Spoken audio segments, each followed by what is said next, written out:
প্রায় ৩০ বছর ধরে বন্ধ রয়েছে লালমনিরহাটের মোগলহাট স্থলবন্দর। এতে বিপুল রাজস্ব থেকে বঞ্চিত হচ্ছে সরকার।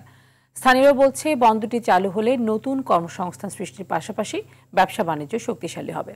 লালমনিরহাট থেকে মিজানুর রহমান মিজানের প্রতিবেদন, জানাচ্ছেন আব্দুল হামিদ।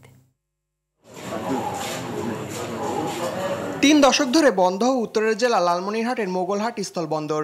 ১৯৯১ সালে বন্দরটির ইমিগ্রেশন সেবা বন্ধ হয় যাতায়াত ও পণ্য পরিবহনে অন্য স্থলবন্দর ব্যবহার করতে হচ্ছে ব্যবসায়ীদের। দীর্ঘদিন বন্ধ থাকায় বিকল হয়ে যাচ্ছে বন্দরটির বিভিন্ন অবকাঠামো। নদী ভাঙনের শিকার হয়ে অনেকেই বন্দরের জায়গা দখল করে গড়ে তুলেছে স্থায়ী বাসস্থান। স্থানীয়রা বলছে স্থলবন্দরটি চালু হলে ভারত ও ভুটানের সঙ্গে বাড়বে ব্যবসা বাণিজ্য। ১৭ বছর রাখতে গিয়ে কবে রেল চালু হবে এটা হইতেছে না। আমরা চাই রেল চালু হোক। চালু হলে অনেক নদী ভাঙনে মানুষ, মা ভাই ব্রাদার করে খেতে পারবে, দোকান খামার চালু হবে।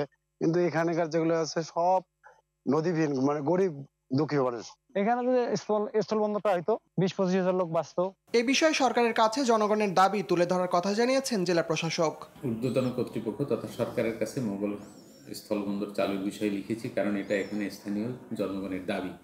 এটা এক সময় খুব উন্নত মানের একটা বন্দর ছিল, কিন্তু নদীর গতিপথ পরিবর্তনের কারণে আমাদের এই স্থলবন্দরটি অকেজো হয়ে যায়।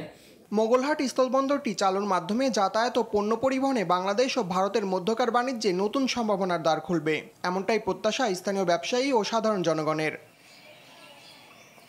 আব্দুল হামিদ, RTV।